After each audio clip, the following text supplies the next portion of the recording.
Hi everybody, my name is Tanaya. I'm Duckwater Shoshone, Premier Lake Paiute, and Southern Ute. I'm going to be reading some poems for you guys today. Some come from my chapbook, Why Storms Are Named After People and Bullets Remain Nameless. Some come from my first published book, Words Like Love. This is out through University of New Mexico Press. So the first poem I'm going to read comes from Words Like Love, and it's a poem I wrote in honor of my grandmother and the conversations that we've had together, and it's called Learning to Say I Love You. My favorite conversations are with my grandmother while she teaches me words in Indian as she says. I ask, how do you say, where did you go, and where are you going? Questions that layer my tongue in ash, reminding me of fire, the taste. Each time I speak, the slow burn of every loss I have witnessed cracks my lips. Go and going, axe singed into my bones, so I ask, teach me, I'm coming with you. So it sits rock heavy in my mouth, because my tongue is at war with history. Boarding school killed the Indian, saved the man, acts of colonization, strained pronunciation when I want to say, take me with you. It dissolves. Before I can stomach the sweetness of language, hours, I am losing. I am lost, lodged somewhere in my throat between decades of broken syllables. Teach me how to reach the ones who are born already running. Teach me how to talk to the ones who need it most. Dear universe, gift me words that linger softly like dusk. There must be a phrase to contain wherever you go, whether or not you know where you've been or where you are going. And I wrote this poem for my grandma because before she passed away, I was trying to learn as much as I could from her stories, her experiences growing up, what life was like for her. And, gratefully and thankfully, my grandmother still spoke her language, but it didn't get passed on. So in that way, my language was stolen from me from the boarding school era. And I try to reclaim it by learning just a little bit that I can here and there, using dictionaries that I find, asking relatives, putting phrases into poems and songs just to help me remember. So that's a little bit about where that poem comes from. This next poem I'm going to read comes from my chapbook and is called Like Any Good Indian Woman. I pull my brothers from words, stupid engine shot like bullets. When people ask why my brothers hated school, I say, the spirit remembers what it's like to be left behind. When America took children from homes, displaced families with rupture, ripping a child's hand from a mother's to put them in boarding school buildings. My brothers are mourning a loss they try to fix and finding home in another person. So they travel from reservation to city singing blues and 49 songs about love. I pull my brothers from cars named after Indians, Navajo, Cherokee, and Tacoma. On a danger-destined road, my brothers are born, longing for a way back from relocation and long walks across miles and miles and miles of removal. My brothers search for themselves in unhealthy addictions disguised as makeshift bandages. I pull my brothers from bottles they think answers might be hidden at the bottom of. My brothers stumble through back alleys looking for a love and laughter that was stolen from them like the land. And when their brown bodies try to find healing and love, other brown bodies cringe at their touch because, like any good Indian woman, our bodies are connected to an earth still being raped by the pipelines forcibly laid down inside all that we hold sacred. And my brothers hold on to their colonial emotional baggage so tightly they think it's gravity. So I pull my brothers from oceans, believing they deserve the hurt so much they nearly drown themselves in it. And sometimes my brothers knife ancestral grieving onto their wrist slits to remember the only time we are ever red-skinned is when blood flows from the open wounds America knifed onto our brown skin. Self-love, apply pressure. I pull my brothers from ashes. America tried to burn us, not knowing we were already flame. And these will be the stories I tell my grandchildren when one day they ask me why being a good Indian woman means we burn like phoenix, repeatedly pulling our brothers. I wrote this poem because I feel like as Indigenous women and just women, we were taught to really feel our emotions, that it was okay to feel, it was okay to emote and show what you're thinking and feeling and express yourself in that way. And I feel like our brothers have not been given that same nurturing, that same guidance into feeling what they need to feel. And so this poem is written just from different brothers, different relatives I've seen struggling with different things, and trying to write this poem to create space for that and hopefully create an opening so that they can feel what they need to feel as well. A lot of this book is about processing, historical traumas, personal traumas, familial traumas. This book was written to help me process a good friend's suicide and loss, and thinking about the way love impacts us in all of its forms, whether that's self-love, community love, intimate love, which, growing up, that's what a lot of us think of as love, is just the familial love and the intimate love, like finding a partner, finding your person, finding your soulmate. But really, there's so many different forms of love. There's community love, there's tribal love, there's environmental love, how we take care of the earth. And so this book works to process all of those different types of love, and hopefully takes one on your journey to processing that grief. But this is a poem I wrote for my friend, and it's called "The Milky Way Escapes My Mouth." Whenever two lips begin to form your name, I cough stars lodged deep within my lungs. They rush from tongue, weighted in dust, words I didn't ask. Where are you going? Or notice the blank spaces in your breathing as you slept. They say the more massive the star, the shorter the lifespan. They have greater pressure on their cores. Yours burns so brightly, I should have known you'd collapse, disappear into image, a black hole dissolving trace amounts.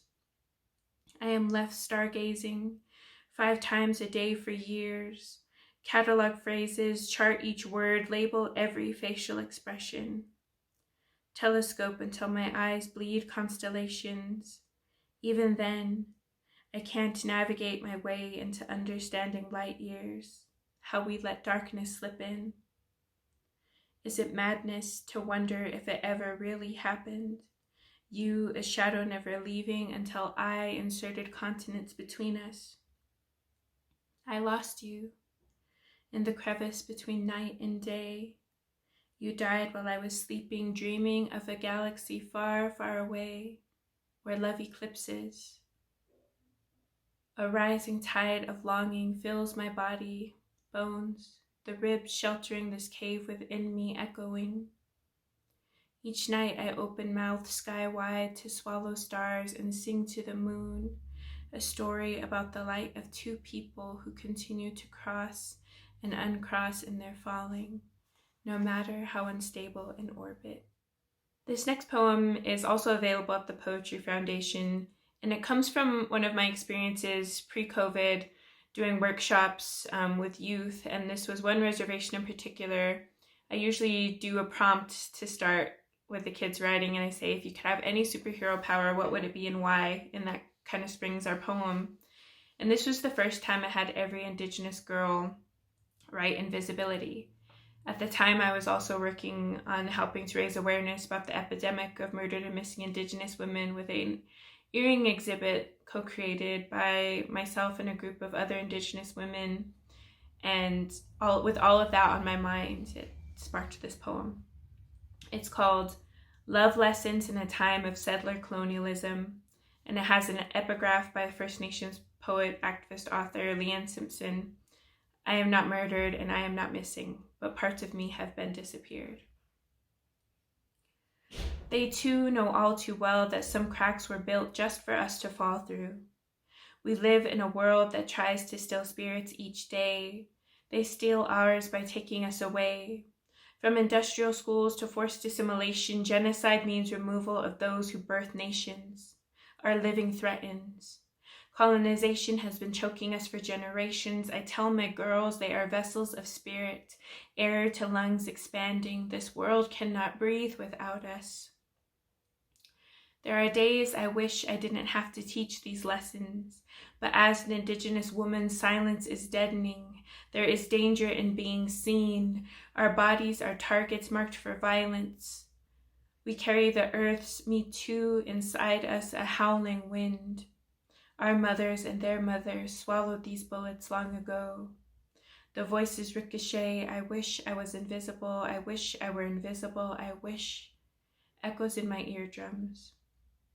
We know what it's like to live in fear. Colonialism's bullet sits cocked, waiting behind a finger on trigger. We breathe and speak and sing for survival. We carve out in lines, we write, I know joy, I know pain, I know love, I know love, I know lessons we've carried throughout time. Should I go missing? Don't stop searching, drag every river until it turns red, and the waters of our names stretch a flood so wide it catches everything, and we find each other, whole and sacred, alive and breathing, and breathing, and breathing. And this poem is one of my more recent ones. It was just published in Poetry Magazine's first ever Young Readers edition. And it's called Uncharted Territory of Grief. Summers meant sticking my arm out the back of a res car. No other windows rolled down. Consequences of a mechanic. Some strangers' calloused hands left us with sticky summers, sweat dripping from our foreheads. I waved to make-believe friends and hungry ghosts. My arms danced against the wind, taking comfort in the resistance of warm desert air. The ghosts sang along as Journey's keys and bass blared through a battery-powered boombox. The car hugged the highway curves like a child holding its mom's hand, afraid to walk alone in the dark. Our grandmothers told us stories of the desert, how giant serpents laid on mountains to create canyons. Imagine earth crunching under the weight of unbearable sadness. Imagine what it feels like to collapse into an uncharted territory of grief. As young girls, we learned the tale of a mother who cried so many tears she created a lake in the middle of the desert. Today, she sits in stone beneath a star-stitched sky, holding up the otherwise untethered blue. Last month, I read an orca gave birth to a female calf who died 30 minutes after entering our world. The orca carried her dead calf for 17 days. Tethered by grief, hers the price paid for love and loving. At 34, my sister gives birth to her first child, a winter-born boy. In recovery, my sister asks if she can walk yet. Her nurse says, wait until your legs are yours again. I wonder who and what I've carried, and carry for days, months, for years. Grandmother, take me back to your childhood, where you sang Blue Moon in boarding school, where you won the talent show. Take me back to 17, when my back first curved into an S, the serpent inside me coiled under grief, my scoliosis stopping any sports outside of prayers and inside dreams. I wish we'd had more time. Take me back to the day my fingers learned the blues until chords calloused their tips, the electric progression of Ain't Got No Home etched into my body's memory. Take me back to when we were all children given songs to sing, the ones you proclaimed were anthems, predictions for how we would love. Take me back to when we were all children saying, let's pretend. We'd yet to swim through grief. Our spirits hadn't been crushed by fists breaking through bedroom walls, and I could still hold your hand in the dark. Let's pretend our ghosts have been fed. Let's make believe our hearts are ours, so we can walk again. Reverse the journey.